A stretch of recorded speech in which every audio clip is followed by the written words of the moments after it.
Me encerró en la habitación con un hombre 3 veces más grande que yo. «Es solo quedarte quietecita», susurró mi padre antes de cerrar la puerta. Durante 5 años, mi cuerpo fue moneda de cambio en manos de quien debía protegerme. Hola, mis queridos y mis queridas. Qué alegría poder estar aquí con ustedes hoy. Me llamo Flora Concepción Ramírez y tengo 72 años bien vividos, gracias a Dios. Hoy vivo aquí en Guanajuato, en el interior de México, una ciudadita pequeña, pero con un corazón enorme, igual que la gente de aquí. Ustedes no imaginan lo bonito que es vivir aquí, donde todos se conocen y se ayudan. Después del cafecito, me siento en la mecedora que era de mi difunta madre, que Dios la tenga, y empiezo a tejer.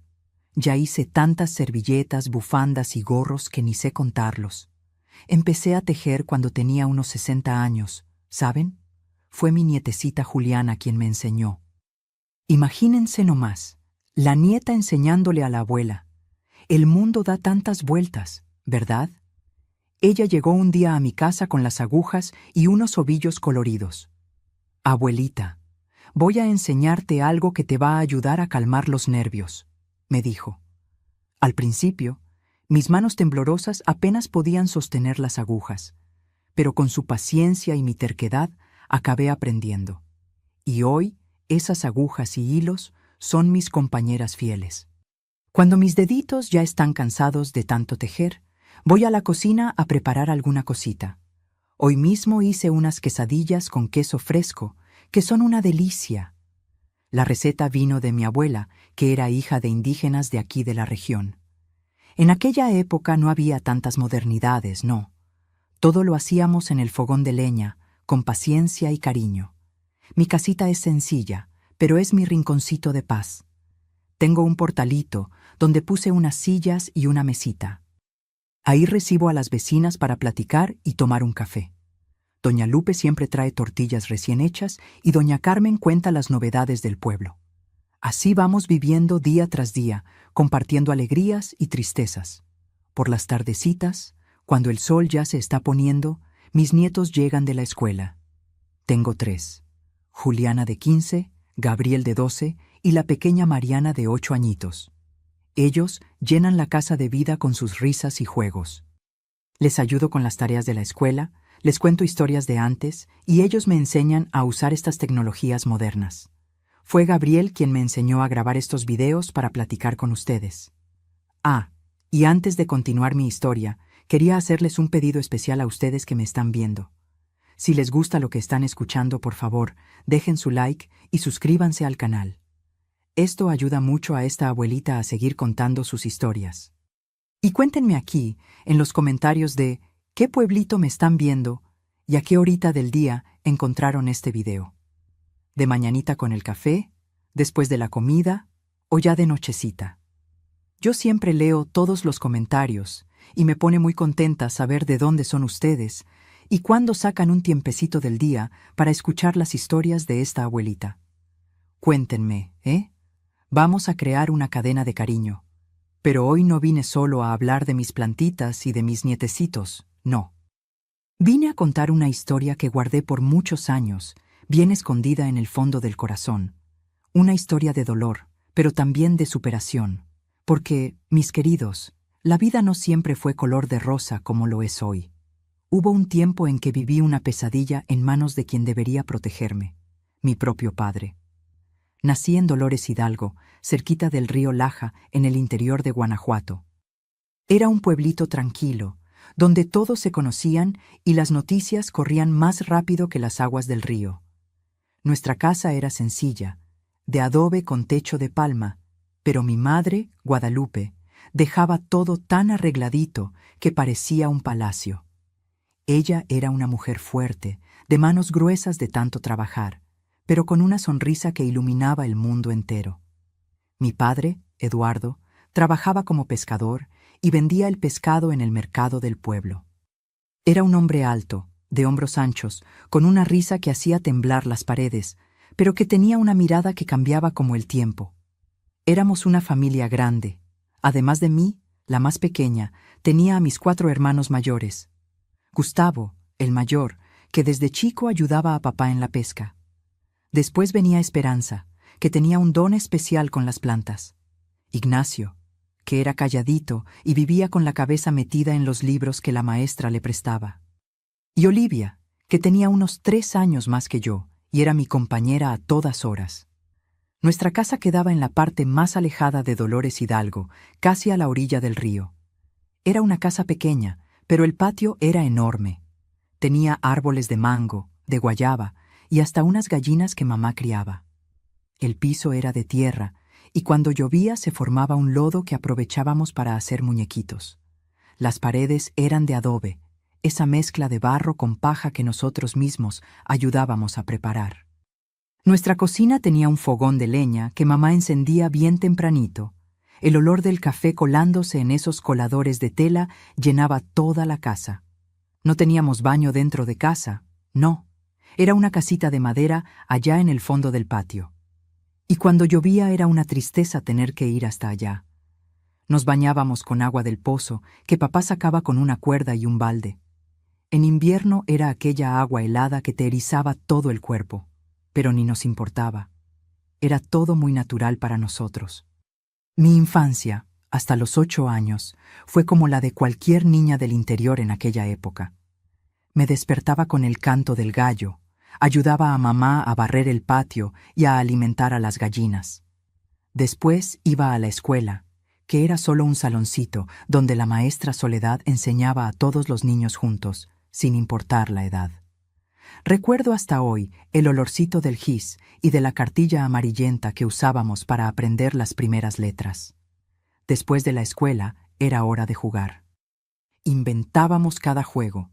Había trompos, canicas, escondidas y mi favorito que era saltar la cuerda. Olivia siempre cantaba.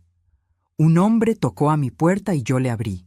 Señoras y señores, pongan la mano en el suelo. Señoras y señores, salten en un pie. Y saltábamos hasta no poder más. También jugábamos a las casitas debajo del árbol de mango, donde las hojas caídas eran nuestra alfombra y las ramas bajas, nuestras paredes. Mis amiguitos eran los hijos de los vecinos.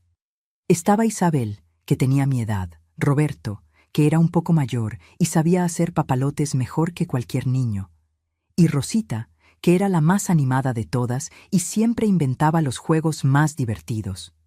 Corríamos descalzos por esos caminos de tierra, nos caíamos, nos raspábamos, pero nos levantábamos y seguíamos jugando como si nada hubiera pasado. Por la noche, después de que papá volvía de la pesca y mamá terminaba de arreglar la cocina, nos sentábamos frente a la casa para escuchar las historias que la abuela Josefa contaba. Eran historias de la Llorona, del Charro Negro, del Nahual y de la Malinche, que ella decía que protegía los bosques de Guanajuato. Las escuchábamos con los ojos muy abiertos, con miedo y fascinación al mismo tiempo. Los fines de semana, toda la familia iba a la iglesia. Era la única construcción de ladrillo de la región, toda blanquita, con una cruz en lo alto que relucía cuando le daba el sol. Mamá se ponía su único vestido bueno, uno azul marino con florecitas blancas, y me arreglaba el cabello con cintas coloridas. Después de misa era día de mercado. Papá vendía los pescados que había pescado durante la semana y mamá aprovechaba para comprar lo que necesitábamos. Harina, frijoles, un poquito de carne cuando alcanzaba. El mercado de Dolores Hidalgo era una fiesta para mis ojos de niña. Había de todo: frutas, verduras, carne seca, piloncillo, artesanías, hierbas para remedios caseros y hasta unos juguetitos de madera que nos quedábamos mirando, pero que no siempre podíamos comprar. El olor a especias se mezclaba con el de pescado fresco y frutas maduras. Los vendedores gritaban anunciando sus productos y los compradores regateaban con gusto. Fue en esa época, alrededor de mis 8 años, que las cosas comenzaron a cambiar. Primero fueron pequeños cambios, tan pequeños que casi no se notaban. Papá empezó a llegar más tarde de la pesca, a veces oliendo a tequila. Cuando llegaba así, era mejor quedarse bien quietecita, porque cualquier ruido lo irritaba. Mamá bajaba la cabeza y nos mandaba a dormir más temprano en esos días. Después, los gritos comenzaron. Yo y mis hermanos Nos encogíamos bajo la cobija, escuchando a papá gritar a mamá por cualquier motivo. La comida está fría, la casa está hecha un desastre, estás gastando demasiado. Su voz, que antes reía y hacía temblar las paredes, ahora las hacía temblar de otra manera. Recuerdo una noche en especial. La lluvia caía fuerte allá afuera y el ruido de las gotas en el techo de palma casi ahogaba los sollozos de mamá. Casi, pero no completamente. Ella tenía un paño mojado en la cara y cuando lo quitó, vi una mancha morada debajo del ojo. Fue un accidente, dijo. Me resbalé y me golpeé con la puerta. Pero sus ojos contaban otra historia. En esa misma época, mis hermanos mayores comenzaron a salir de casa uno por uno. Primero fue Gustavo, que encontró trabajo en Ciudad de México y solo volvía de vez en cuando. Después, Esperanza, que se casó con un muchacho de un pueblo vecino. Ignacio se fue a estudiar a la capital, con la ayuda de un profesor que vio potencial en él. Solo quedó Olivia, que pronto encontraría trabajo de empleada en una casa de familia en el mismo Dolores Hidalgo. Y fue ahí que el mundo comenzó a desmoronarse del todo. Una mañana nos despertamos con mamá sintiéndose mal, con una fiebre que no bajaba de ninguna manera. El doctor del pueblo vino a verla y dijo que era tifoidea, una enfermedad que se estaba extendiendo por la región a causa del agua contaminada. Por 2 meses, mamá luchó contra la enfermedad. Nosotros, los niños, nos turnábamos para darle las medicinas, cambiar los paños húmedos en su frente y hacer la comida que apenas podía tragar. En una noche de tormenta, igual a aquella en que vi lo morado en su rostro por primera vez, mamá nos llamó a mí y a Olivia cerca de la cama. Con voz débil, casi un susurro, dijo: «Cuídense la una a la otra, sean fuertes y recuerden que el amor de madre nunca termina, aunque la madre ya no esté aquí». Aquella madrugada, mientras el viento aullaba allá afuera, mamá Guadalupe partió de este mundo, dejando un vacío que jamás sería llenado.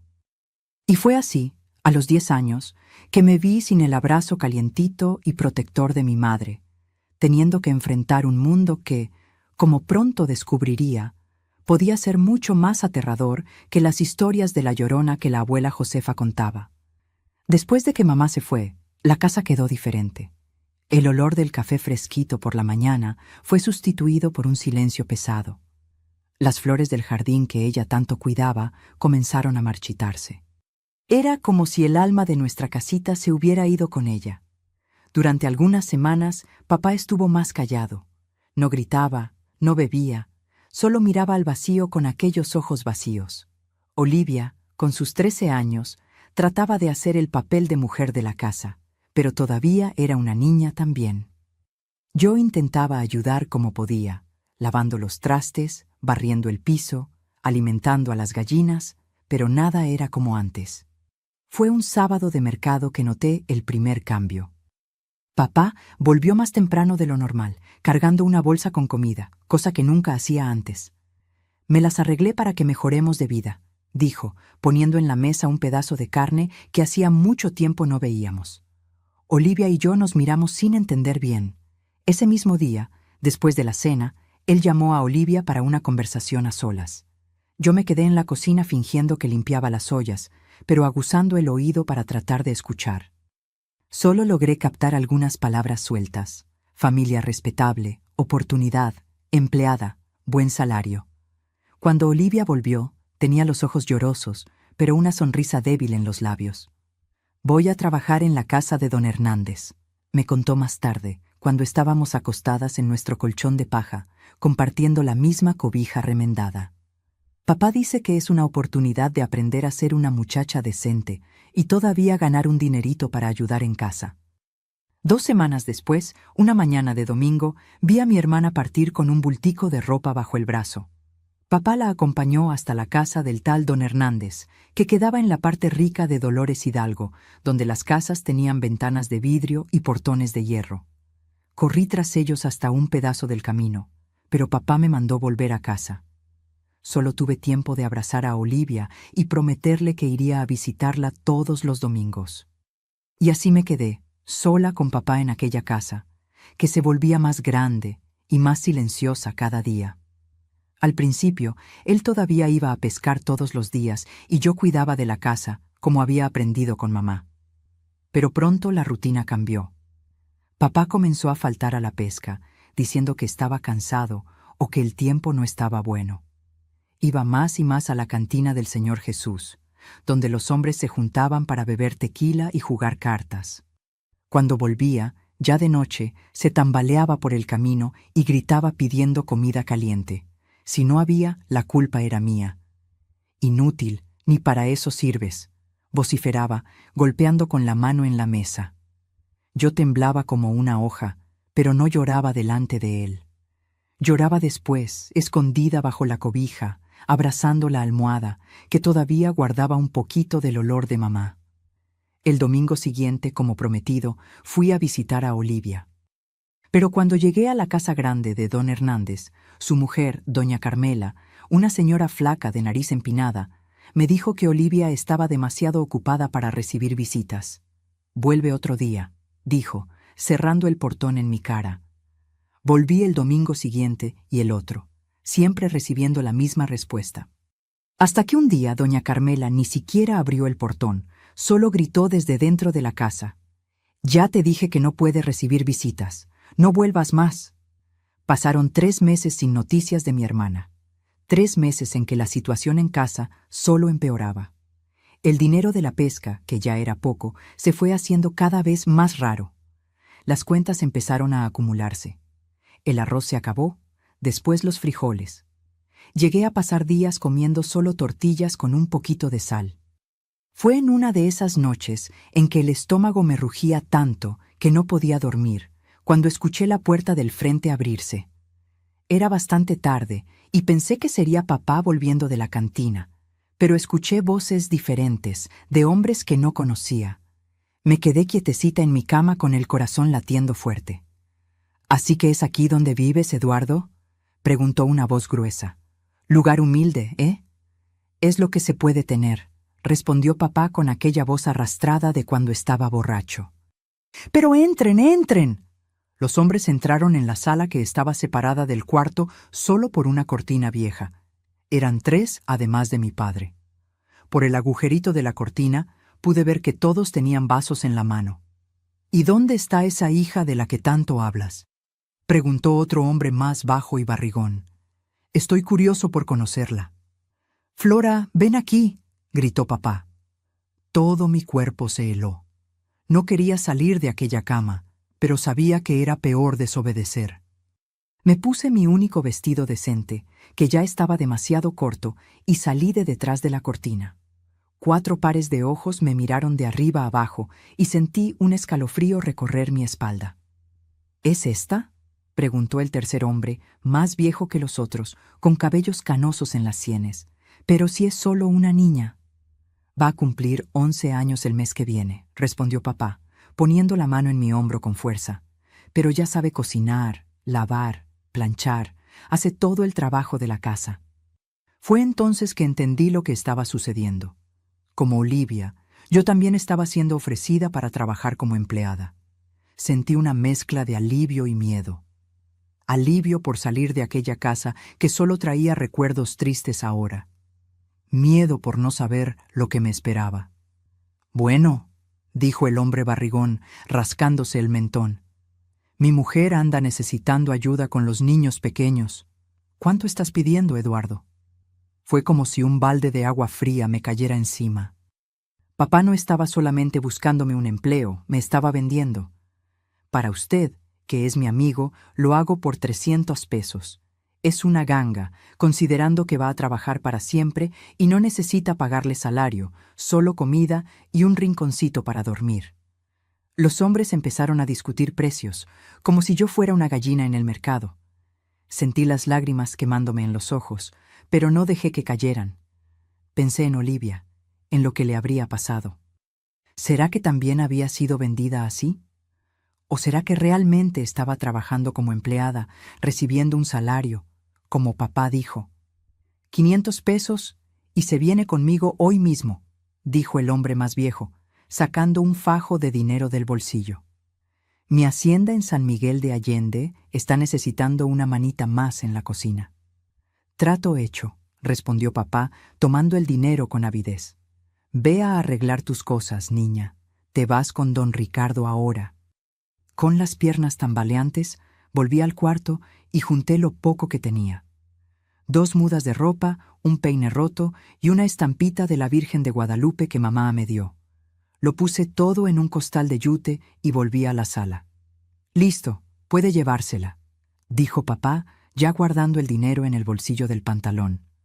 Ni un abrazo, ni una palabra de cariño, apenas un empujoncito en la espalda en dirección a la puerta. Don Ricardo me condujo hasta una carreta que esperaba afuera.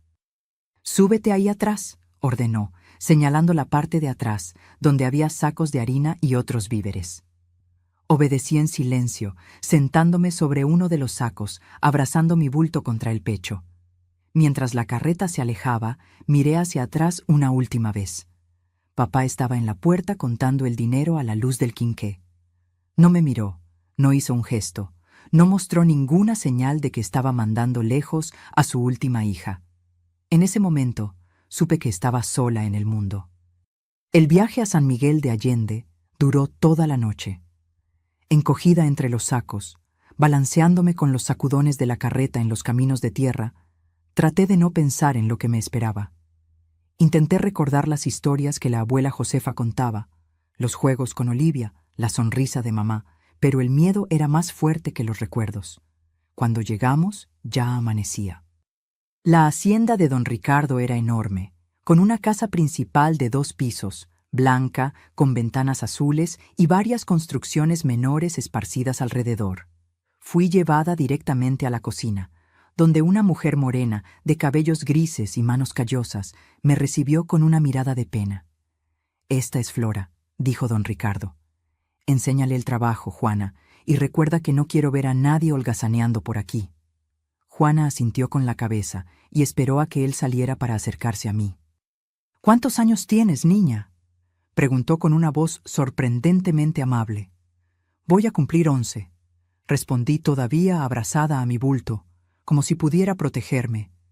Ella suspiró profundamente. «Ay, Dios mío, otra niña más». Sus ojos encontraron los míos y vi en ellos una mezcla de tristeza y determinación. «Escucha bien, niña. Aquí en la hacienda de don Ricardo, las cosas no son fáciles, pero voy a hacer lo posible por protegerte. Solo haz lo que yo te diga y no respondas cuando los patrones te hablen, ¿entendido?». Asentí con la cabeza, sintiendo un poquito de esperanza por primera vez desde que había entrado en aquella carreta. Al menos allí había alguien que parecía preocuparse. Pero aquella esperanza duró poco. A la mañana siguiente, descubrí lo que realmente significaba ser una criada en la hacienda de don Ricardo. El sol todavía no había salido cuando Juana me despertó aquella primera mañana en la hacienda. Me sacudió suavemente, puso el dedo en los labios pidiendo silencio y señaló un vestido desteñido que había dejado a los pies del petate donde yo dormía. «Ponte esto y ven conmigo», susurró. El vestido era demasiado grande, pero amarré la cintura con un pedazo de cuerda y seguí a Juana hasta la cocina. Era un cuarto grande con un fogón de leña enorme, una mesa larga de madera oscura en el centro y estanterías llenas de ollas de todos los tamaños. El olor a café recién colado y a leña quemada me recordó a casa y por un instante sentí un nudo en la garganta. «Aquí», dijo Juana entregándome un metate pesado. «Muele estos granos de café mientras preparo el desayuno de los patrones».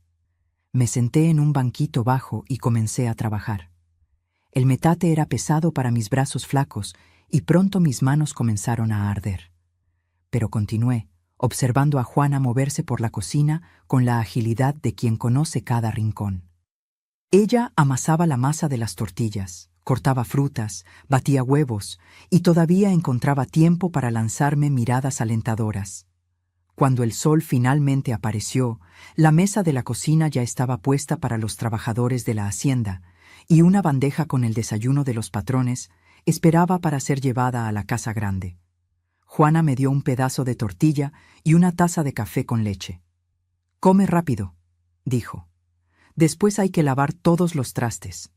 Apenas había terminado de comer cuando la puerta de la cocina se abrió y entró una mujer alta, de cabellos rubios, recogidos en un moño apretado. Era doña Pilar, esposa de don Ricardo. Sus ojos azules me examinaron de arriba a abajo con frialdad. «¿Así que tú eres la nueva criada?», dijo con un acento que delataba su origen extranjero.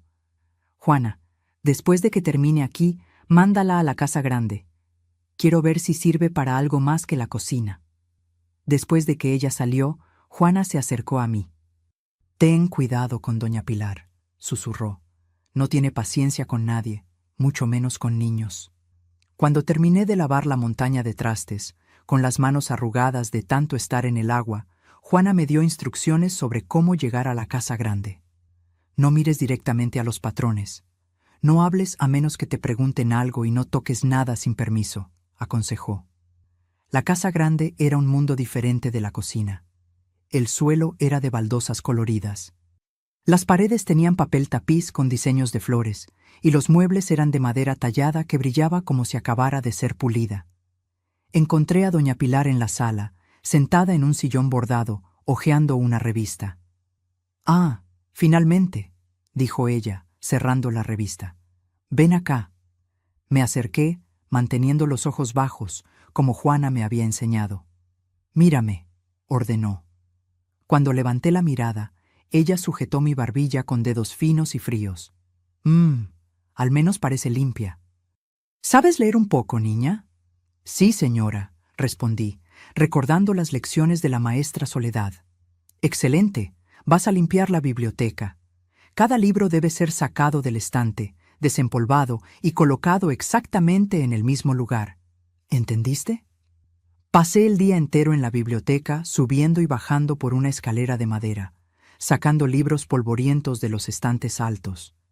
Muchos tenían títulos en idiomas que no conocía, con tapas de cuero que olían a humedad y tiempo. Mis brazos dolían, mi estómago rugía de hambre, pero no me atrevía a parar ni por un minuto. Cuando finalmente terminé, ya era casi de noche. Volví a la cocina exhausta, esperando poder comer algo.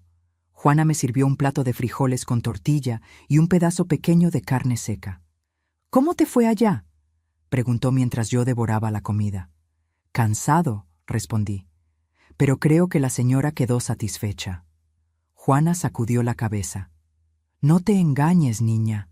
Aquí nadie queda satisfecho nunca». Y ella tenía razón. En los días que siguieron, me di cuenta de que no importaba cuánto me esforzara, siempre había algo mal. Si lavaba el piso, no estaba lo suficientemente brillante. Si arreglaba las camas, las sábanas no estaban perfectamente estiradas. Si ayudaba en la cocina, era muy lenta o muy torpe. Las tareas eran interminables. Despertaba antes del sol para ayudar con el desayuno. Después limpiaba la casa grande, lavaba ropa, planchaba sábanas, restregaba ollas, escardaba el jardín, alimentaba a las gallinas y cualquier otro trabajo que necesitara ser hecho. Por la noche caía en el petate de la cocina, tan cansada que apenas podía pensar. Pero lo peor no era el trabajo en sí, era el trato. Para los patrones, yo era invisible hasta que hacía algo mal. Entonces, de repente, existía, pero solo para recibir gritos y a veces hasta golpes en las manos o tirones de orejas. Don Ricardo raramente aparecía en la cocina, pero cuando lo hacía, sus ojos pequeños y oscuros me seguían por la habitación, haciéndome sentir incómoda. Era un hombre grande, de hombros anchos y manos gruesas, con una voz que hacía temblar las paredes cuando se enojaba. Fue él quien me dio la primera paliza 2 semanas después de mi llegada. Estaba llevando una bandeja con la cena para el comedor, cuando tropecé con la alfombra y tiré una fuente de arroz. El ruido de la porcelana rompiéndose fue seguido por un silencio mortal. «Torpe», rugió don Ricardo, levantándose de la mesa. «¿Sabes cuánto cuesta esa porcelana?». Antes de que pudiera responder, agarró una vara delgada que estaba colgada en la pared. Yo nunca había entendido para qué servía hasta aquel momento. Los golpes en mis piernas y espalda ardían como fuego, pero aprendí ese día a no llorar delante de los patrones. Las lágrimas solo los irritaban más. Más tarde en la cocina, Juana puso un remedio de hierbas en las marcas rojas que la vara había dejado. «Tienes que ser más cuidadosa», dijo, pero su voz era amable. «Él no tiene piedad de nadie». Con el paso de los meses, fui aprendiendo a moverme por la casa como una sombra, a prever lo que los patrones querían antes incluso de que lo pidieran, a desaparecer cuando don Ricardo estaba de mal humor. Juana se convirtió en mi única amiga, la única persona que me trataba como gente. Fue ella quien me contó sobre los otros niños que habían pasado por allí. «Algunos huyen», dijo una noche, mientras hacíamos la última comida del día. «Pero la mayoría no tiene a dónde ir, y los que huyen, cuando los atrapan...». No completó la frase, pero la mirada que me lanzó lo decía todo. Una noche, casi un año después de mi llegada, Juana me llamó a un rincón oscuro de la cocina. «Tengo algo que contarte», susurró. «Pero tienes que jurar que no dirás nada». Prometí guardar el secreto y ella continuó. «Tu hermana, Olivia, trabaja en la casa de don Hernández, que es hermano de nuestro patrón». Mi corazón se aceleró. «¿La viste? ¿Está bien?» Juana se mordió el labio. «La vi cuando fui a entregar un encargo allá. Está viva, pero no puedo decir que esté bien. Aquella casa no es buen lugar para una muchacha joven». Quise preguntar más, suplicarle que me llevara hasta allá, pero Juana puso un dedo en mis labios. «No podemos hacer nada ahora, pero un día, quién sabe». La esperanza de algún día volver a ver a Olivia era como una pequeña llama que me mantenía viva. En los días más difíciles, cuando el trabajo parecía no tener fin, o cuando los gritos y las palizas se volvían insoportables, me aferraba a esa esperanza. Pero la realidad de la hacienda seguía siendo dura e implacable. Con el tiempo, mis dedos quedaron callosos de tanto restregar, mis manos agrietadas de tanto estar en el agua con sosa. Mi cuerpo, que era de niña cuando llegué, comenzaba a cambiar, y eso trajo nuevos peligros. Me di cuenta de que la mirada de don Ricardo sobre mí estaba diferente. Ya no era solo la mirada irritada del patrón a la empleada torpe.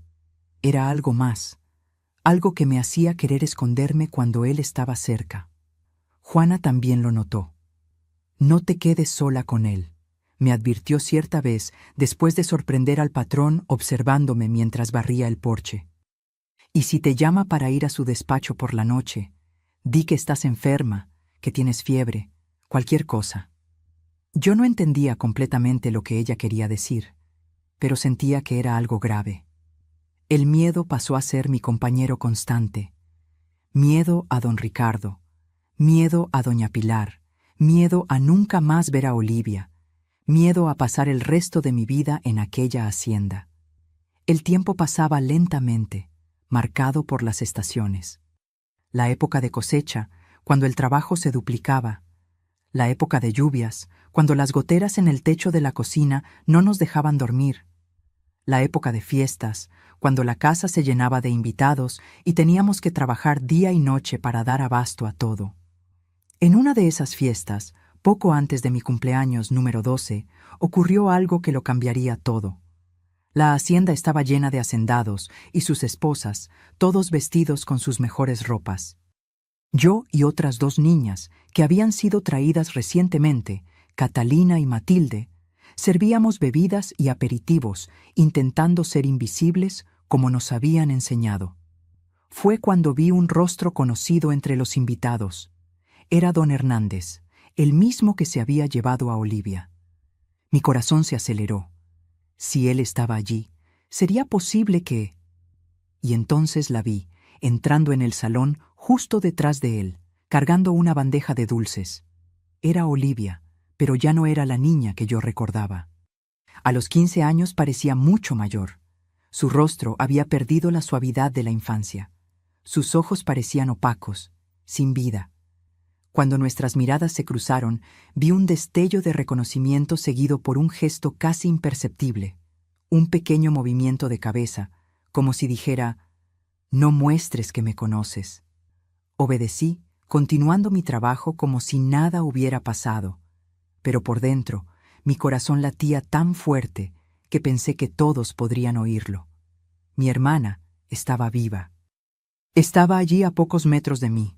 Más tarde, cuando todos estaban ocupados con la cena, conseguí chocarme con ella en el pasillo. Encuéntrame en la veranda de atrás después de que todos se duerman. Susurré rápidamente antes de seguir mi camino, como si nada hubiera ocurrido. Aquella noche, mientras esperaba la hora de que todos se recogieran, hacía planes. Tal vez podríamos huir juntas, encontrar a nuestros hermanos mayores, comenzar una vida lejos de allí. La simple idea de estar con Olivia nuevamente me daba un valor que no sabía que tenía. Poco sabía yo que aquel reencuentro tan esperado cambiaría mi destino de formas que jamás podría imaginar. La casa finalmente se silenció alrededor de la medianoche. Los invitados, embriagados por el vino y la comida abundante, se retiraron a sus habitaciones. Los patrones, cansados de tanto socializar, también se retiraron. En la cocina, Juana y las otras criadas terminaban de guardar los últimos platos y ollas. «Voy a tomar un poco de aire allá afuera», susurré a Juana. «No puedo dormir con este calor». Ella me lanzó una mirada desconfiada, pero asintió. «No tardes y cuidado con los perros». Con el corazón latiendo acelerado, caminé entre las sombras hasta la veranda trasera. La luna llena iluminaba el patio, proyectando sombras alargadas de los árboles en el suelo de tierra. Esperé, encogida en un rincón oscuro, contando los segundos y temiendo que Olivia no pudiera venir. Después de lo que pareció una eternidad, escuché pasos ligeros acercándose. Una figura esbelta surgió en la veranda, mirando a todos lados antes de susurrar. «Flora, ¿estás ahí?» Salí de las sombras y en un instante estábamos abrazándonos. El cuerpo de Olivia estaba tan delgado que podía sentir sus huesos a través del vestido fino. Olía a perfume caro, un olor que no combinaba con la hermana que yo conocía. «Olivia, pensé que nunca más te vería», dije con la voz entrecortada por las lágrimas que intentaba contener. Ella se apartó un poco, sujetando mis hombros. A la luz de la luna pude ver su rostro con más claridad. Había algo diferente en ella, además de la delgadez y la apariencia más vieja. Sus ojos, antes tan llenos de vida, ahora parecían distantes, como si parte de ella estuviera en otro lugar. «No tenemos mucho tiempo», dijo, mirando nerviosamente por encima del hombro. «Si descubren que estamos conversando». «¿Qué te pasó?», pregunté, incapaz de contener la pregunta que me consumía. «¿Por qué nunca más te vi? ¿Por qué no me dejaban visitarte?» Olivia bajó la mirada. «Flora, las cosas no son como papá dijo que serían. No soy empleada. Soy...» Dudó, buscando las palabras.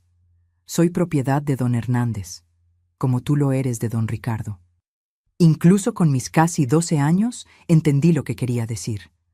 Las advertencias de Juana, las miradas de don Ricardo, todo comenzaba a tener un terrible sentido. «Al principio era solo trabajo doméstico», continuó Olivia, su voz casi un susurro. «Pero después, cuando cumplí 13 años...» Su voz falló y no pudo continuar. Nos quedamos en silencio por un momento, solo sosteniendo las manos una de la otra, como hacíamos cuando éramos pequeñas y teníamos miedo durante las tormentas. «Necesitamos huir de aquí», dije finalmente, apretando sus manos. «Juntas podemos encontrar a Gustavo o a Esperanza o...» «No es tan simple», interrumpió Olivia con una amargura que no combinaba con su edad. «Ya intenté huir una vez. Me atraparon antes de llegar al camino principal». Giró la cara y, a la luz de la luna, vi una cicatriz fina que descendía desde su oreja hasta su barbilla.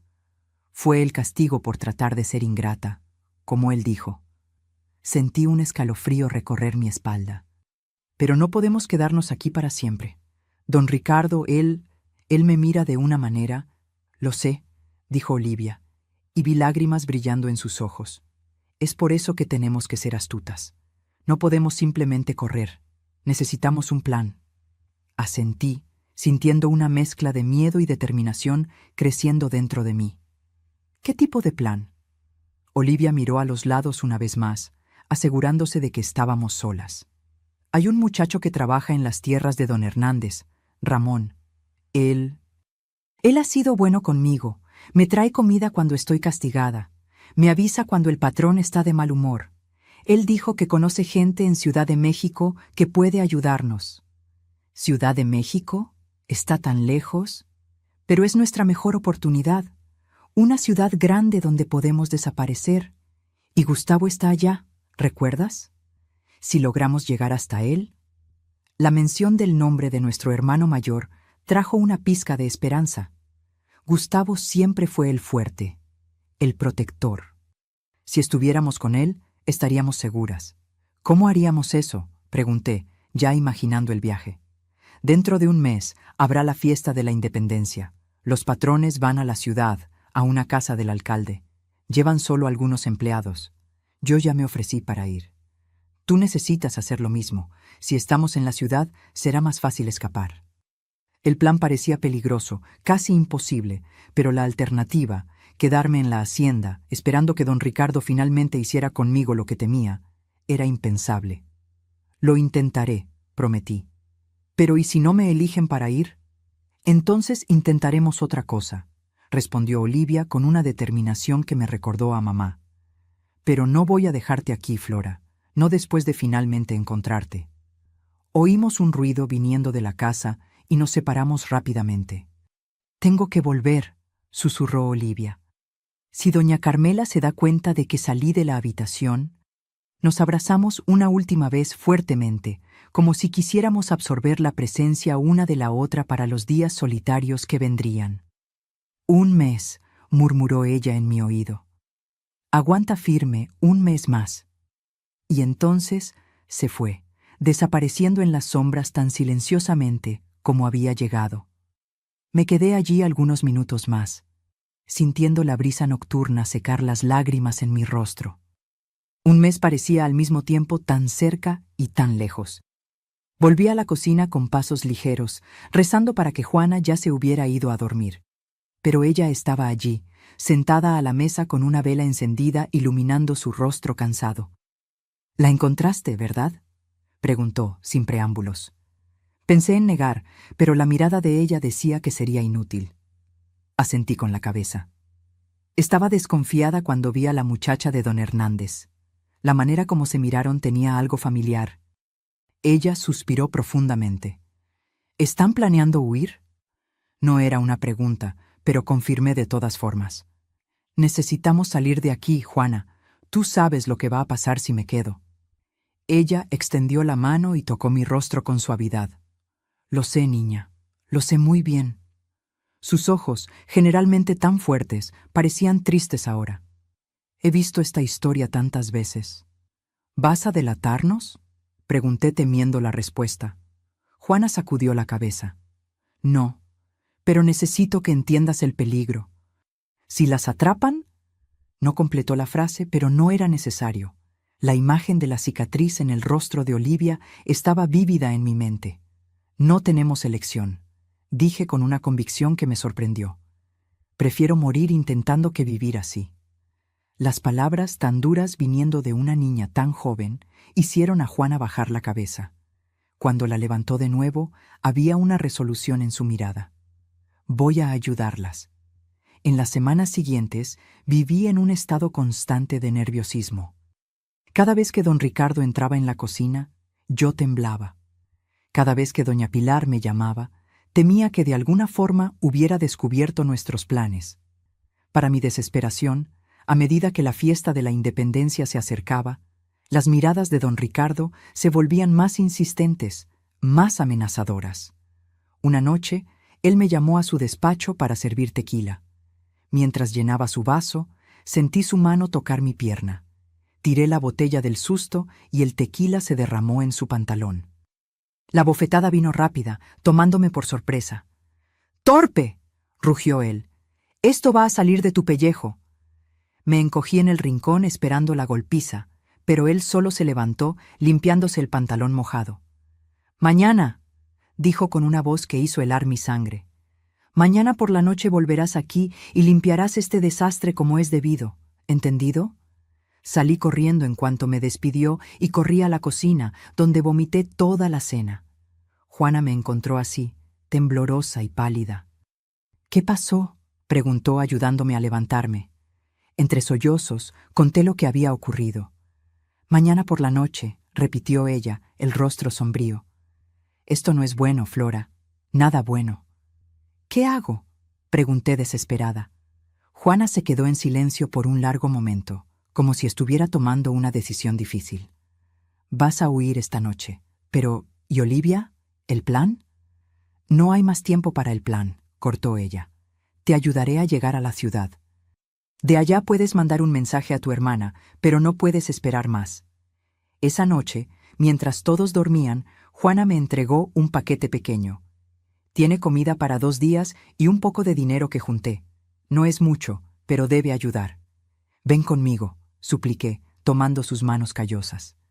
«Tú también mereces salir de aquí». Ella sonrió, una sonrisa triste que cargaba el peso de muchos años de sufrimiento. «Mi tiempo de correr ya pasó, niña, pero el tuyo apenas está comenzando». Con lágrimas en los ojos, abracé a aquella mujer que había sido más madre para mí en los últimos años que cualquier otra persona. «Nunca te olvidaré», prometí, «ni yo a ti.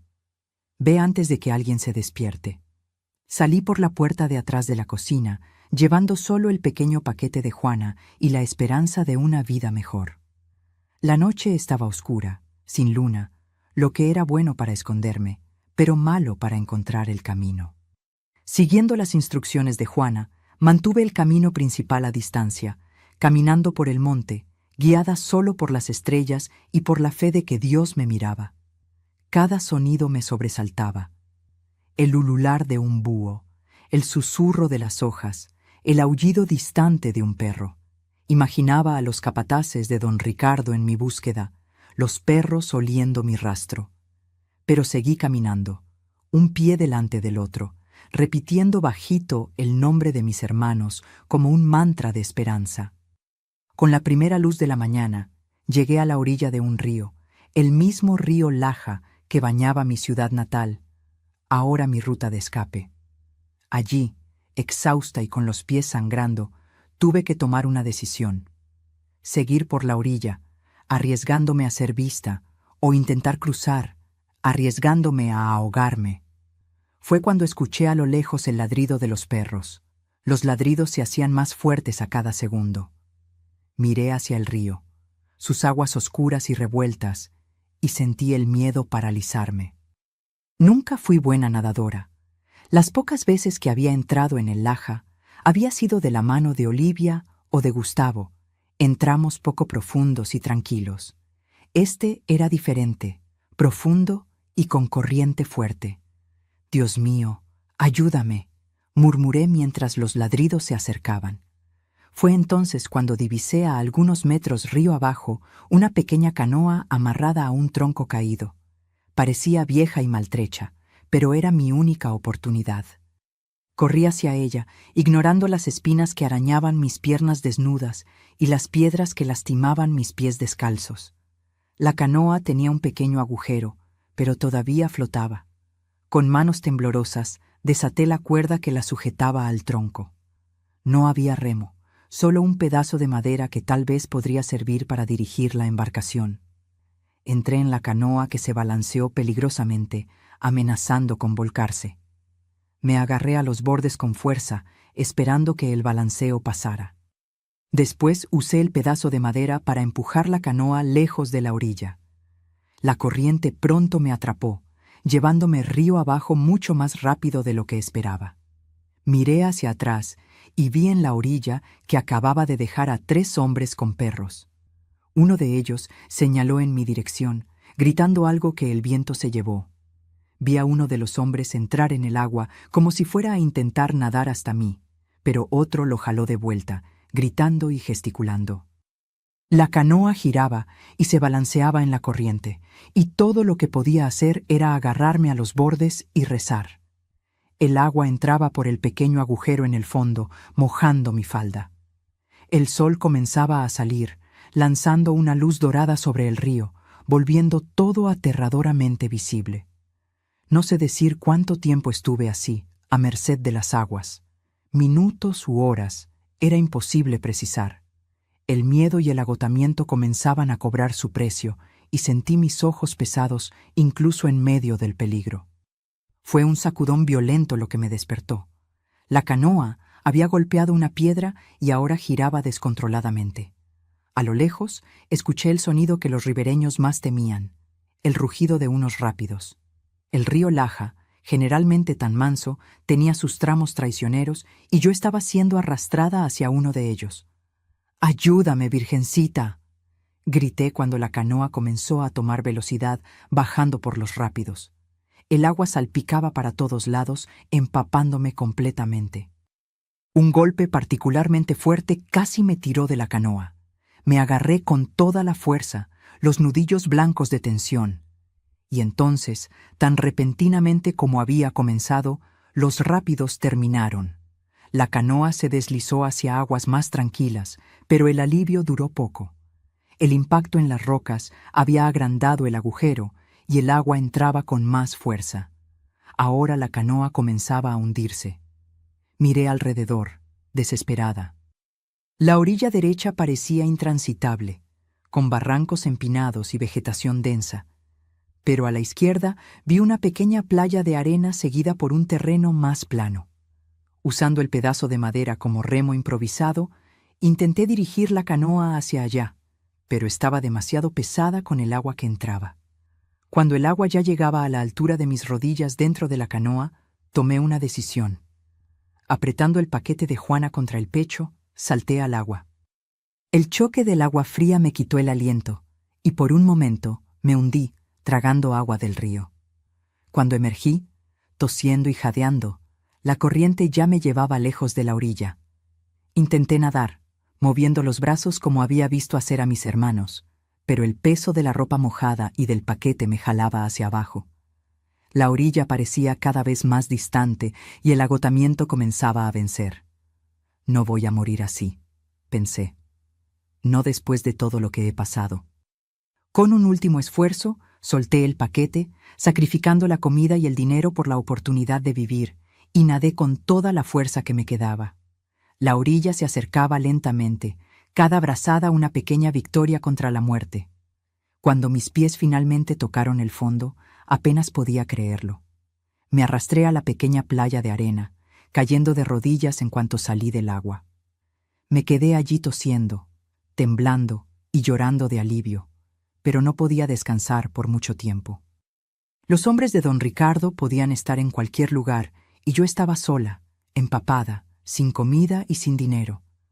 Me levanté con esfuerzo y comencé a caminar, siguiendo el curso del río. El sol ya estaba alto en el cielo cuando divisé lo que parecía ser un pequeño poblado. De lejos podía ver algunas casas de paja, similares a la de mi infancia en Dolores Hidalgo, y una construcción mayor que parecía ser una iglesia o un almacén. Dudé. ¿Y si alguien allí trabajaba para don Ricardo?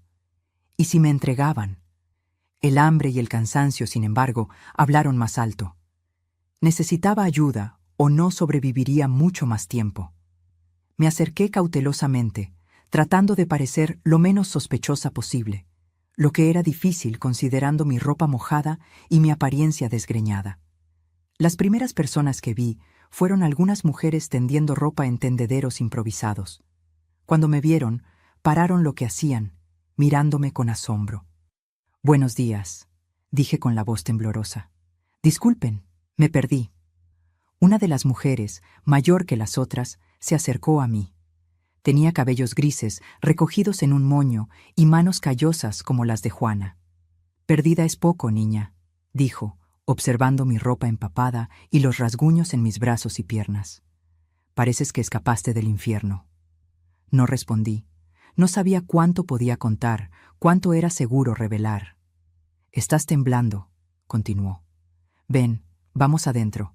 Me llamo Luisa». La seguí hasta una casita simple, pero limpia y organizada. Dentro, el olor a café y a pan de elote me hizo recordar que no comía nada desde la noche anterior. Mi estómago rugió alto y Luisa sonrió. «Siéntate», dijo, señalando un banquito de madera cerca de la mesa. «Voy a buscar algo para que comas y una ropa seca». Mientras ella se movía por la casa, Miré alrededor, buscando señales de peligro. Vi solo los objetos típicos de un hogar simple: ollas de barro, canastos de palma, algunas imágenes de santos en la pared. Luisa volvió con una muda de ropa y un pedazo de toalla. «Cámbiate detrás de ese biombo», dijo, señalando un rincón de la sala. «Después ven a comer». La ropa era grande para mí, probablemente de una hija mayor, pero estaba limpia y seca. Cuando volví, Luisa ya había puesto en la mesa un plato con tamal, un pedazo de carne seca y una taza de café con leche. Me senté y comencé a comer, tratando de no demostrar lo hambrienta que estaba, pero sin mucho éxito. «Despacio», aconsejó Luisa, «o te hará mal». Cuando finalmente saciada, miré a la mujer que me había acogido con tanta bondad. Pregunté: «Señora, ¿me ayudaría a llegar a Ciudad de México?» Luisa frunció el ceño. «¿Ciudad de México? Está lejos de aquí. ¿Qué hace una niña como tú queriendo ir tan lejos?» Bajé los ojos. «Mi hermano vive allá. Necesito encontrarlo». «¿Y tus padres?» Sentí las lágrimas volver. «Mi madre murió hace tiempo. Mi padre...» No conseguí continuar. Luisa pareció entender. Puso la mano sobre la mía. «Estás huyendo, ¿no es así?» Asentí con la cabeza, sin valor para mirarla. «De la hacienda de don Ricardo». Levanté los ojos, sorprendida. «¿Cómo lo sabe?» «No eres la primera niña que pasa por aquí en esa situación», respondió con un suspiro cansado.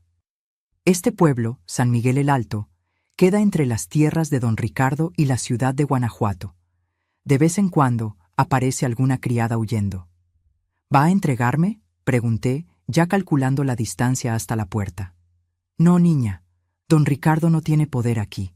Este pueblito pertenece a la iglesia. El padre Tomás no deja a los capataces del hacendado entrar aquí». Sentí un alivio tan grande que casi me desplomé en la silla. «Gracias a Dios», murmuré. «Pero no va a ser fácil llegar a Ciudad de México», continuó Luisa. «Es más de un día de viaje. Tienes que tomar el autobús hasta Guadalajara y de allí otro hasta la capital». Al oír el nombre de mi ciudad natal, sentí un nudo en el corazón. No puedo volver a Dolores Hidalgo. Mi padre puede encontrarme. Luisa se quedó pensativa. «Entiendo, pero hay otro camino. Puedes tomar el autobús de aquí hasta San Luis Potosí y de allí el autobús para Ciudad de México. Es más largo, pero más seguro». La mención de dinero me hizo recordar el paquete perdido en el río. «No tengo cómo pagar el pasaje», confesé avergonzada. Luisa se quedó en silencio por un momento.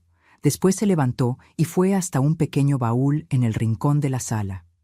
Volvió con un saquito de tela. «Esto debe ser suficiente para los pasajes y un poco de comida», dijo, entregándome el saquito que tintineaba con monedas. Era para el ajuar de mi hija menor, Lucía, pero ella también fue llevada a una hacienda. Nunca más volvió. Miré el saquito, después a Luisa, sin palabras para expresar mi gratitud. «Solo prométeme una cosa», continuó, sosteniendo mis manos. «Cuando llegues a Ciudad de México, busca ayuda. No te quedes sola en las calles. Y un día, cuando puedas, ayuda a otra niña que lo necesite, como yo te estoy ayudando ahora». Prometí con lágrimas en los ojos. «Voy a buscar a mi hermano Gustavo y después voy a volver para buscar a mi hermana Olivia. Ella todavía está presa en la hacienda del hermano de don Ricardo». Luisa sonrió, una sonrisa triste que hablaba de muchas pérdidas. «Tienes valor, niña. Lo vas a necesitar». Esa misma tarde, Luisa me llevó hasta el pequeño embarcadero del pueblo. Un autobús se preparaba para salir hacia San Luis Potosí. «¡Daniel!», llamó Luisa, saludando al hombre que acomodaba maletas en el autobús. «Tengo una pasajera para ti». Daniel, un hombre de mediana edad con la piel curtida por el sol y el polvo, me miró con curiosidad. «Es sobrina de una amiga mía de San Luis Potosí», explicó Luisa con una naturalidad que me sorprendió. «Está volviendo a su casa después de visitarme». «El autobús no es de pasajeros», refunfuñó Daniel. «Pero por usted, doña Luisa, hago una excepción». Luisa me abrazó fuerte antes de que yo subiera al autobús. Que Dios te proteja, niña. Gracias por todo, susurré. Nunca la olvidaré. El autobús partió entre nubes de polvo, dejando atrás el pequeño pueblo que había sido mi refugio. Me senté junto a la ventana, mirando los campos que habían sido testigos de mi huida desesperada. El viaje hasta San Luis Potosí llevó casi un día entero. Daniel no hizo muchas preguntas, solo me ofreció agua y un poco de tortillas con frijoles. Cuando finalmente llegamos, ya anochecía. La terminal de autobuses de San Luis Potosí era mucho más grande y más bulliciosa que la del pueblito. Autobuses de todos los tamaños llegaban y partían, cargados de mercancías y personas. Daniel me indicó dónde quedaba la salida de los autobuses hacia Ciudad de México. «Hay autobuses para la capital mañana temprano», dijo.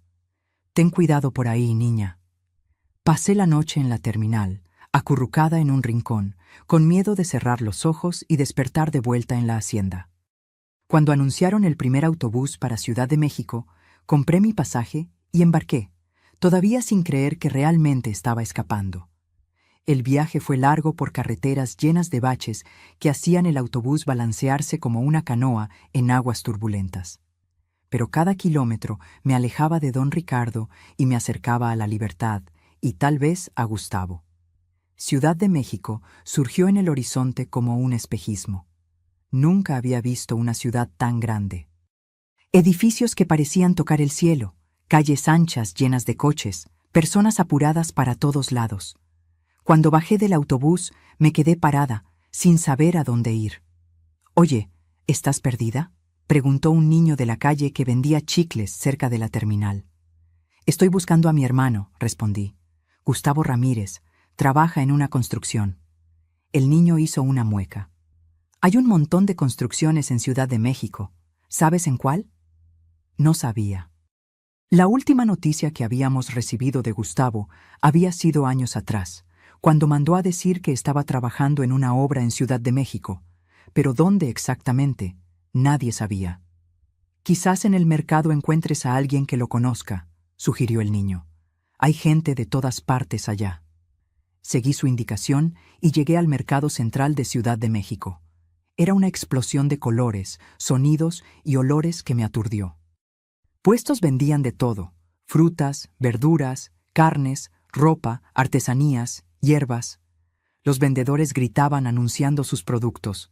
Los clientes regateaban, niños corrían entre los puestos. Pasé el día entero caminando por el mercado, preguntando a todos los vendedores si conocían a Gustavo Ramírez.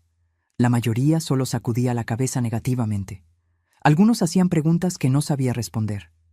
Cuando el mercado comenzó a cerrar, me di cuenta de que estaba de vuelta en el punto de partida. Con el dinero que quedaba, compré un poco de comida y encontré una pensión barata cerca de la terminal. La dueña, una señora llamada Mercedes, me miró desconfiada cuando pedí un cuarto. «¿Dónde están tus padres, niña?». «Estoy buscando a mi hermano», respondí, repitiendo la historia que había ensayado. «Él trabaja en una construcción aquí en Ciudad de México. Vine del interior para quedarme con él». Mercedes no pareció muy convencida, pero aceptó el dinero que le ofrecí. «Solo por una noche», dijo. «Mañana tienes que encontrar a tu hermano». El cuarto era pequeño y simple, pero limpio. Me acosté en la cama, exhausta, pero incapaz de dormir. La libertad tan soñada ahora venía acompañada de un nuevo miedo: el de no encontrar a Gustavo, de quedar sola en una ciudad grande y desconocida. Al día siguiente, después de un desayuno simple ofrecido por Mercedes, salí nuevamente en busca de mi hermano. Esta vez, seguí el consejo de uno de los huéspedes de la pensión y fui hasta el sindicato de trabajadores de la construcción civil. El edificio del sindicato era simple, con un letrero descolorido en la entrada. Dentro, algunos hombres conversaban en voz baja. Me acerqué tímidamente al mostrador, donde un señor de lentes organizaba papeles. «Disculpe», dije con la voz temblorosa. «Estoy buscando a mi hermano, Gustavo Ramírez. Él trabaja en construcciones aquí en Ciudad de México». El hombre me miró por encima de los lentes. «Gustavo Ramírez. No recuerdo ese nombre, pero tenemos un registro de los afiliados. Déjame verificar». Mientras él consultaba un gran libro de registros, mi corazón latía acelerado. Era mi última esperanza. No tenemos ningún Gustavo Ramírez registrado, dijo finalmente el hombre. ¿Estás segura de que trabaja en construcción civil? Sentí como si el suelo desapareciera bajo mis pies. Sí, estoy segura. Por lo menos eso es lo que hacía cuando salió de casa. ¿Y cuándo fue eso? Hace unos 5 años. El hombre suspiró. Muchas cosas pueden cambiar en 5 años, niña. Puede estar en otra ciudad, otro estado incluso. Salí del sindicato destrozada, sin Gustavo, sin dinero, sin un lugar para quedarme. ¿Qué haría ahora? Estaba caminando sin rumbo por la ciudad cuando escuché a alguien llamar mi nombre. Me volví asustada, temiendo ver a uno de los capataces de don Ricardo. Pero quien venía en mi dirección era una mujer que no reconocí de inmediato. Flora, ¿eres tú de verdad? Cuando ella se acercó, casi me caí hacia atrás de la sorpresa. Era Esperanza, mi hermana mayor, que había salido de casa para casarse años atrás.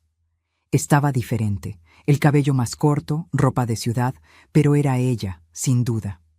Esperanza, exclamé corriendo para abrazarla. ¿Cómo? ¿Cómo me encontraste? Ella me abrazó fuerte, después sostuvo mi rostro entre sus manos, como para confirmar que era realmente yo. No te encontré, fue casualidad o Dios, quién sabe. Estoy aquí comprando tela para hacer cortinas. Pero, ¿qué estás haciendo aquí y sola? Las lágrimas que había contenido por tanto tiempo finalmente llegaron. Entre sollozos, conté todo a Esperanza. La muerte de mamá, papá vendiéndome al hacendado, los años en la hacienda, la huida por el río, la ayuda de Luisa, la búsqueda de Gustavo. Esperanza escuchó todo en silencio, su rostro pasando de la sorpresa al horror y finalmente a la furia. Cuando terminé, me abrazó nuevamente, tan fuerte que casi no pude respirar. Mi hermanita, dijo con la voz entrecortada. Pasé por tantas dificultades que no volví a verlos. Pensé que estaban bien con papá. Si hubiera sabido, no es tu culpa, le dije secándome las lágrimas. Tú no sabías. Esperanza sostuvo mis manos. ¿Vienes a vivir conmigo ahora? Con Antonio, mi esposo, y nuestros hijos. Tenemos una casa pequeña, pero hay espacio para ti. ¿Pero y Olivia? Pregunté. Ella todavía está en la hacienda de don Hernández. Necesito sacarla de allí. Esperanza frunció el ceño. Una cosa a la vez, Flora. Primero necesitas recuperarte, fortalecerte. Después pensaremos cómo ayudar a Olivia. Y así, en el espacio de un día, mi vida cambió completamente una vez más. De niña perdida y desesperada, pasé a tener un hogar, una familia. Esperanza y Antonio me recibieron con los brazos abiertos en su casa, en un barrio sencillo de Ciudad de México. En los meses que siguieron, fui adaptándome a la vida en la ciudad. Esperanza insistió en que volviera a estudiar, y comencé a asistir a una escuela cerca de casa. Al principio fue difícil. Estaba muy atrasada en relación con los otros niños de mi edad, pero estudiaba con ahínco, determinada a recuperar el tiempo perdido. Por la noche, sin embargo, las pesadillas venían. Soñaba con don Ricardo persiguiéndome, con el agua del río tragándome, con Olivia presa y pidiendo socorro. Despertaba gritando, empapada de sudor, y Esperanza venía a calmarme. Pasará, decía, acariciando mi cabello como mamá solía hacer. Con el tiempo pasará. Pero el tiempo pasaba y la preocupación por Olivia solo aumentaba. Necesitaba salvarla como me había salvado a mí misma. Necesitaba cumplir la promesa que nos hicimos aquella noche en la veranda de la hacienda. Fue cuando Ignacio, nuestro hermano estudioso, apareció para una visita. Estaba terminando la carrera de Derecho en Monterrey y había venido a pasar las vacaciones a Ciudad de México. Cuando supo de mi historia y de Olivia, su rostro generalmente calmado se transformó. «Esto es un crimen, Flora. Lo que te hicieron, lo que le están haciendo a Olivia, es trabajo esclavo, es abuso, es tráfico de personas. Tenemos que denunciarlo». «¿Denunciar?», pregunté sin entender. «¿A quién? La policía obedece a los hacendados». No en todas partes, respondió Ignacio. Hay autoridades federales que investigan ese tipo de crímenes, abogados que no tienen miedo a los hacendados, periodistas que pueden exponer esto. Y así, con la ayuda de Ignacio, comenzamos a planear no solo el rescate de Olivia, sino el fin del imperio de terror de don Ricardo y don Hernández. Hoy, cuando miro por la ventana de mi casita en Guanajuato y veo el sol naciendo, agradezco a Dios por cada día. La vida me enseñó que, incluso en las noches más oscuras, el amanecer siempre llega. La denuncia que Ignacio hizo contra los hacendados tardó en surtir efecto. Tenían amigos poderosos, pero eventualmente la justicia llegó. Tuve que revivir todo en el tribunal, enfrentar la mirada de don Ricardo, pero no estaba sola. Esperanza, Antonio e Ignacio permanecieron a mi lado. Lo más difícil fue el rescate de Olivia. Cuando conseguimos la orden judicial para buscarla, descubrimos que ya no estaba en la hacienda. Había sido vendida nuevamente y nadie sabía o fingía no saber a dónde. Fueron meses angustiosos. Las autoridades registraron haciendas en varios estados. Pusimos anuncios en periódicos, distribuimos fotos, visitamos hospitales e incluso cárceles. Cuando finalmente la encontramos en una hacienda remota en Chihuahua, estaba irreconocible, flaca, con la mirada perdida, el cuerpo marcado por cicatrices. Olivia había sido vendida varias veces, pasando de un hacendado a otro como mercancía. La recuperación fue lenta. Pasó años en tratamiento lidiando con los traumas. Hubo días en que pensé que nunca más veríamos a la Olivia alegre que conocí en la infancia. Pero el ser humano tiene una capacidad increíble de curación cuando recibe amor. Con el tiempo, Olivia encontró su camino. Se mudó a un convento en Puebla, donde las hermanas la acogieron. Allí encontró paz trabajando en el jardín. Hoy, con 75 años, todavía vive allá, serena en su simplicidad. En cuanto a mí, terminé los estudios e hice la carrera de trabajo social. Quería ayudar a otras niñas que, como yo y Olivia, habían sido víctimas de explotación. Trabajé por más de 30 años en la Secretaría de Asistencia Social de Ciudad de México, tratando casos de niños en situación de riesgo. Cada niño que conseguía salvar era una forma de curar mis propias heridas. Vi cosas terribles, situaciones que recordaban mucho lo que viví, pero también vi milagros ocurrir cuando las personas se unían para proteger a los más vulnerables. Fue a través de mi trabajo que conocí a Ramón, un delegado especializado en crímenes contra niños. Nos conocimos durante una operación para rescatar niñas de una red de explotación y algo nos conectó inmediatamente. Nos casamos cuando yo tenía 32 años, tarde para los estándares de la época, pero era el tiempo que necesitaba para sentirme lista. Ramón me enseñó que no todos los hombres son como mi padre o don Ricardo, que existe bondad genuina en este mundo. Tuvimos 2 hijos, Mauricio, hoy médico en Monterrey, y Claudia, que trabaja con derechos humanos en la Ciudad de México, son mis mayores orgullos junto con mis 3 nietos, Juliana, Gabriel y la pequeña Mariana. Cuando nos jubilamos, Ramón y yo decidimos salir de Ciudad de México y mudarnos a Guanajuato. Queríamos tranquilidad, cercanía con la naturaleza, un lugar para curar las últimas heridas que todavía llevábamos. Vivimos juntos por más de 40 años. Ramón partió hace 3 años, víctima de un infarto fulminante. Fue rápido. Estaba en el patio cuando cayó. No sufrió y por eso estoy agradecida. Ahora vivo sola, pero nunca me siento solitaria. Mis hijos me visitan regularmente. Mis nietos pasan las vacaciones conmigo.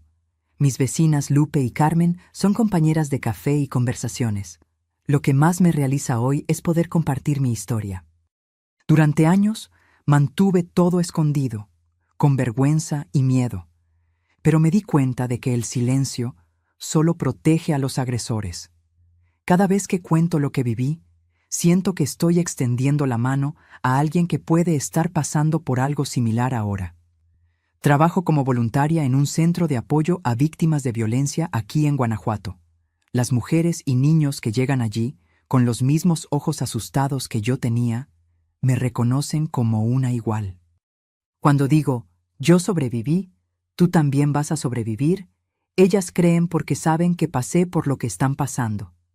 Cuando miro hacia atrás, a la niña asustada que fui un día huyendo por el río Laja, siento dolor y orgullo al mismo tiempo.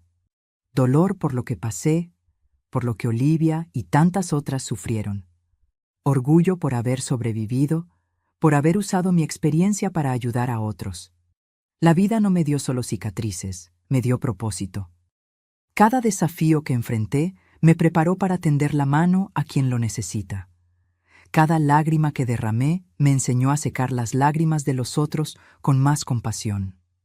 Si hay algo que aprendí, mis queridos, es que nuestra historia no termina en nuestros traumas. Ellos son apenas capítulos dolorosos, sí, pero no son el libro entero. Lo que hacemos después, cómo elegimos seguir viviendo, es lo que realmente importa. Y así voy llevando la vida un día a la vez, agradecida por cada amanecer, por cada abrazo de mis nietos, por cada oportunidad de transformar dolor en sanación, no solo para mí, sino para otros que cruzan mi camino. Mis queridos, si estás pasando por momentos difíciles ahora, quiero que sepas, no estás solo y esto no es el fin de tu historia.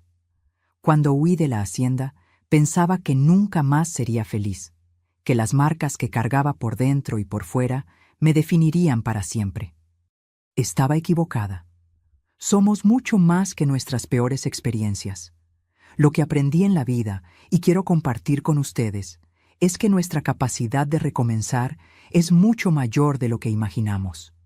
Cuando todo parece perdido, cuando el dolor parece que va a tragarnos, aún así existe un camino adelante. Aprendí que cada persona que encontramos puede cambiar nuestra trayectoria. Juana me mostró protección cuando más la necesitaba. Luisa me dio esperanza cuando todo parecía imposible. Esperanza me ofreció un hogar cuando no tenía a dónde ir.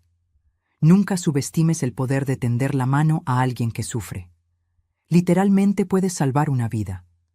Aprendí que la justicia y la sanación no siempre llegan a la velocidad que queremos. Tomó años para que los hacendados fueran castigados, más tiempo aún para que Olivia se recuperara. Pero eso no significa que debamos rendirnos. La persistencia es una forma de valentía. Aprendí que nuestro mayor poder está en transformar nuestro dolor en algo significativo. Usé mi experiencia para identificar señales de abuso que otros no podían ver, para alcanzar a niños antes de que ocurriera lo peor. Nuestras heridas pueden convertirse en ventanas, a través de las cuales vemos el sufrimiento de los demás con más claridad y compasión. Aprendí que el cuerpo puede ser lastimado, pero el espíritu tiene una fuerza indomable. Incluso en las peores situaciones, existe una parte de nosotros que permanece intocable, que ningún agresor puede alcanzar. Es esa parte la que nos permite reconstruir, renacer, recomenzar. Si estás sufriendo ahora, no te avergüences de pedir ayuda. No es debilidad, es el primer paso hacia la libertad. Busca autoridades, organizaciones de protección, personas de confianza. No creas cuando te digan que no tienes salida. Siempre hay un camino, incluso cuando no podemos verlo en el momento. Y si conoces a alguien que está viviendo el infierno que yo viví, no te quedes en silencio. Sé la voz de quien aún no puede hablar. Sé la mano extendida para quien cree que está solo. Mis queridos, si mi historia tocó su corazón, les pido que se suscriban al canal y activen la campanita. Cada suscripción me da fuerza para seguir compartiendo estas memorias dolorosas. Cuando contamos nuestras historias de superación, creamos una red de esperanza que puede alcanzar a quien más lo necesita. Es como encender una vela en la oscuridad. Su luz puede guiar a alguien que está perdido. Dejen en los comentarios la palabra recomienzo. Solo quien vio hasta aquí entiende el verdadero poder de esa palabra. Háganlo ahora, no esperen ni un minuto más. La vida va más allá del dolor. Crean en eso. Yo soy la prueba viva de que es posible sobrevivir, sanar, florecer y finalmente ayudar a otros a hacer lo mismo. Esa es la verdadera victoria sobre aquellos que intentaron destruirnos. Que Dios bendiga a cada uno de ustedes y que nunca falte esperanza en sus corazones.